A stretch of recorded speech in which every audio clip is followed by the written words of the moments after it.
रसोई में लगी आग। आग आग, रसोई में आग लग गई है, कोई बचाओ। मेरी बहू रसोई में है, कोई तो बचाओ। संदीप सुधा का इकलौता बेटा है। संदीप एक रोज़ सुधा से कहता है, माँ, मैं एक लड़की से प्यार करता हूँ और उसी से शादी करना चाहता हूँ। अकल तो ठिकाने पर है ना? अरे कैसी बात कर रहा है तू? ये प्यार व्यार कुछ नहीं होता। बगल वाले अग्रवाल जी के बेटे ने प्रेम विवाह किया था। हाल देख रहे हो ना, आज बहू घर छोड़कर चली गई है। मेरे घर में इन सब का नाम भी मत लेना। अरे ज़रूरी थोड़ी ना है माँ कि सबकी कहानी एक जैसी हो। वैसे तो अरेंज मैरिज भी कितनों की नहीं चलती। अरे दिमाग मत खा। इस घर में मेरी ही पसंद की लड़की आएगी। किसी दूसरे जात की लड़की मेरे घर में पैर भी नहीं रख सकती। ठीक है, तो मेरा भी फैसला सुन लो। आएगी तो वही आएगी इस घर में। संदीप और सुधा दोनों अपने अपने जिद में अड़े रहते हैं। दिन बीतते जाते हैं।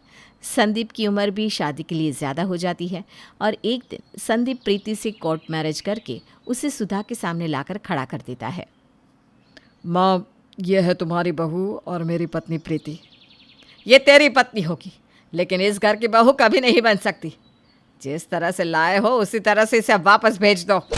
तभी प्रीति कहती है, मम्मी जी, ज़्यादा होशियारी अगर की ना आपने तो पूरे घर के साथ जेल की चक्की पीसती नजर आएंगी। फिर दिखाइएगा ये अकड़ जेल में। सुधा डर जाती है और मन में सोचती है, अगर इस आवारा लड़की ने केस कर दिया तो हम तो कहीं के नहीं रहेंगे। स्नेहा की शादी कैसे होगी? मुझे इस लड़की को अपने घर में आने ही देना पड़ेगा।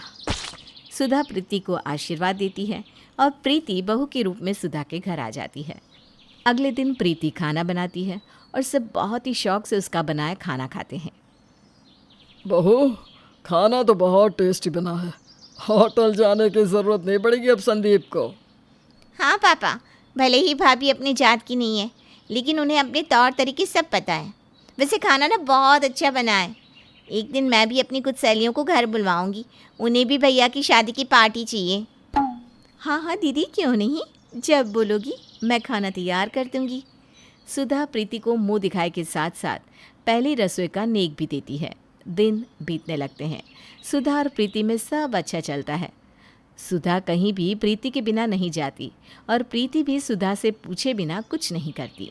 एक रोज़ संदीप सुरेश से कहता है, पापा, एक वक्त ऐसा था कि दोनों सास बहू एक दूसरे का मुंह देखना पसंद नहीं करती थी, और आज एक वक्त यह है कि दोनों एक दूसरे के बिना कहीं जाती ही नहीं। एक दिन स्नेहा को देखने लड़के वाले आते हैं। प्रीति पूरे घर को अच्छे से सजाती है, खाना पीना सब बनाती है। लड़के वालों के आते ही प्रीति चाय नाश्ता सब लगा देती है और सबकी आव भगत बहुत अच्छे से करती है। प्रीति की खातिरदारी से लड़के वाले बहुत खुश होते हैं और स्नेहा को बिना देखे ही रिश्ता पक्का कर देते हैं। बहन जी, ये रिश्ता पक्का समझिए। अरे लड़की को तो देख लीजिए। जिस घर की बहू ऐसी है तो बेटी भी अच्छी ही होगी। अगर प्रीति आपके घर की बहू नहीं होती ना, तो मैं इसकी शादी अपने बेटे से ही करवा देती। ये सब स्नेहा सुन लेती है और तैयार हुई स्नेहा अपने कमरे में ही रह जाती है। विपुल और स्नेहा का रिश्ता तय हो जाता है। लड़के वालों के जाने के बाद सब थक जाते हैं। तब प्रीति कहती है, मैं सबके लिए चाय बनाती हूँ, 2 मिनट में ही सब फ्रेश फील करने लगेंगे। मेरे लिए कुछ बनाने की ज़रूरत नहीं है भाभी, ये ड्रामा कहीं और दिखाना। गुस्से में स्नेहा अपने कमरे में चली जाती है।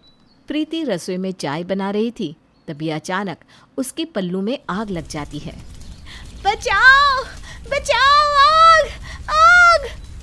प्रीति की आवाज़ सुनकर सब रसोई में भागते हैं। संदीप प्रीति के आंचल को फाड़ देता है और डर से प्रीति बेहोश हो जाती है। थोड़ी देर बाद प्रीति को जब होश आता है तब वो कहती है, मुझे ऐसा लगा किसी ने मेरे पल्लू में आग लगाई। जब तक मैं समझ पाती आग भड़क गई थी। ये सब स्नेहा ने अपना गुस्सा निकालने के लिए किया होगा। बहू तू आराम कर, तेरे हाथ जल गए हैं, मैं सब काम देख लूँगी। इधर संदीप स्नेहा पर बहुत चिल्लाता है और कहता है, तुमने प्रीति को मारने की कोशिश की। अगर उसे कुछ हो जाता तो मैं तुझे नहीं छोड़ता। माँ, इसकी शादी जल्द से जल्द करके इसे इस घर से निकालो, वरना पता नहीं ये क्या करवा के मानेगी। लेकिन मैं भला क्यों ही भाभी को जलाने की कोशिश करूंगी? मैंने कुछ नहीं किया माँ। पर स्नेहा की बातों पर कोई विश्वास नहीं करता। कुछ दिनों में प्रीति ठीक हो जाती है और स्नेहा की शादी धूमधाम से हो जाती है। अब इस घर में सब सही होगा। अगले दिन सब अपने कमरे में होते हैं। तब रसोई में फिर से आग लग जाती है। रसोई में आग लगी देखकर सुधा चिल्लाने लगती है। आग आग, रसोई में आग लग गई है, कोई बचाओ, मेरी बहू रसोई में है, कोई तो बचाओ।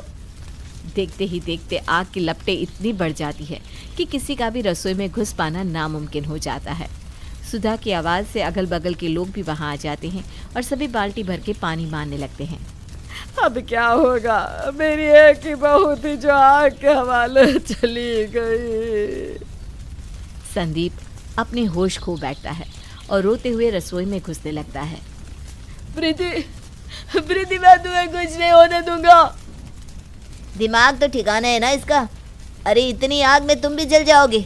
अच्छा हुआ घर में सिलेंडर नहीं था, नहीं तो तुम सबके तो चिथड़े उड़ जाते। दमकल आता है और आग बुझ जाती है। प्रीति की जली हुई साड़ी को हाथ में लेकर सुधा रोते हुए कहती है, बहू तू हमें छोड़कर क्यों चली गई? ऐसा भी तो हो सकता है कि आपकी बहू कहीं बाहर हो। यहाँ कोई जली हुई बॉडी तो दिख नहीं रही। तभी गुस्से में सुधा उठकर आदमी को एक तमाचा लगाते हुए कहती है, मेरी बहू रसोई में ही थी और जल के मर गई। मैंने अपनी आंखों से उसे रसोई में देखा था। ये औरत पागल हो गई है। ये पता करो कि आग कैसे लगी। मोहल्ले के सभी लोग वहाँ से चले जाते हैं। इतने में ही प्रीति वहाँ आकर खड़ी हो जाती है और तालियां बजाने लगती है। प्रीति को देखकर सुधा के तो होश ही उड़ जाते हैं। तुम तो रसोई में थी ना, तुम कैसे बच सकती हो?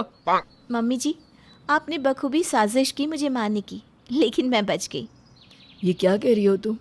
माँ तो तुम्हें कितना मानती है। माँ ने कुछ नहीं किया, तुम बच गई, यही बात है। इसके पहले भी मम्मी ने ही मुझे मारने की कोशिश की थी, स्नेहा ने नहीं।